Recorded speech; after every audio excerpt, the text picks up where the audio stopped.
Hey guys, it's Joe the Android guy with Pocketnow.com. We've already seen the Samsung Galaxy S3 in a couple different varieties. Today we've got our hands on the Verizon version of the phone. Let's unbox it, see what comes with it.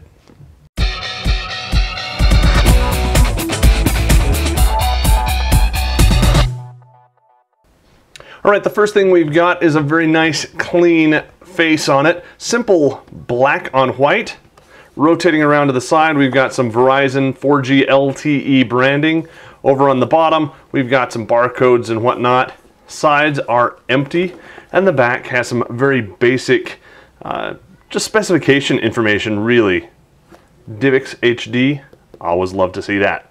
So this is just a sleeve. We'll go ahead and slide that off and set it out of the way. We have essentially the same type of branding on the front of the box. Empty sides. The bottom says that this has been printed in China. Got some friends over there. Ni hao. Go ahead and open this up. Inside, we've got a nice paper holder with the phone sitting neatly inside. We'll go ahead and set that over to the side just for a minute here, and we'll come back to that. Nice lift-out tab. No documentation in there. Over here now, we've got a little thumb hole.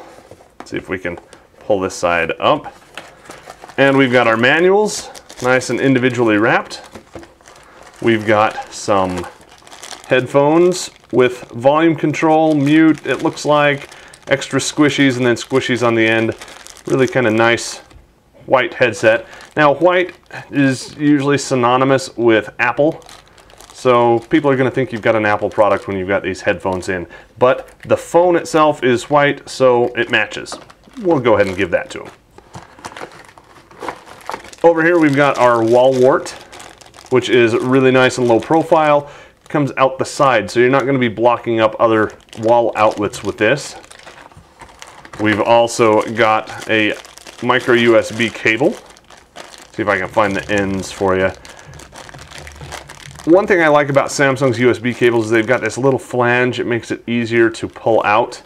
Let me open that up so you can see it.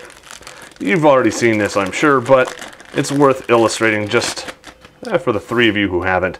So here's the little flange. It's just a little bit of a flare out that helps you be able to grab onto that and kind of pull it out of the phone a little bit easier. Very nice, high gloss. It has some printing on it so you know which way is up.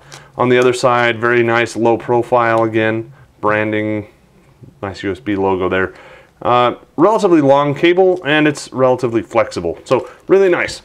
Setting that aside, we've got the battery, which we'll get to in just a minute, and then nothing else at all, just the bottom of the box. So we'll go ahead and set that aside too. Pulling the battery out of its plastic, you can see over here that this is indeed a Samsung battery with a near-field communication, an NFC antenna built in. Now that's just the antenna, not the chip. Something to keep in mind there. Traditional 3.8 lithium-ion battery. See if we can find it. 2100 milliamp hours, which for LTE I'm a little bit suspect. We'll have to wait and see how that works. Let's get over to the phone. Looking at the phone, we've got some protective wraparound stuff on the front and the back. We'll go ahead and take those off. That's about it. Now if you notice, the screen has the nice beveled edges, the rounded edges. Nice and smooth, really light right now. Again, the battery's not in there, but it feels, well, just like any Samsung Galaxy S3. It's got the one Omni button on the bottom, up at the top of your camera, some sensors, and of course your grill, and some very modest Samsung branding. Huge screen, really nice. It's got the nice silver band running around the whole thing. Up here at the top, we've got a little sticker that says that this is a Qualcomm 4G. We could take that off. I'm not going to. You got your noise canceling microphone on the top, your headset jack, and your little finger grip to pull the back cover off. We'll do that in just a second. Again, we talked about the front, down to the bottom, your main microphone, your micro USB and charging port right there.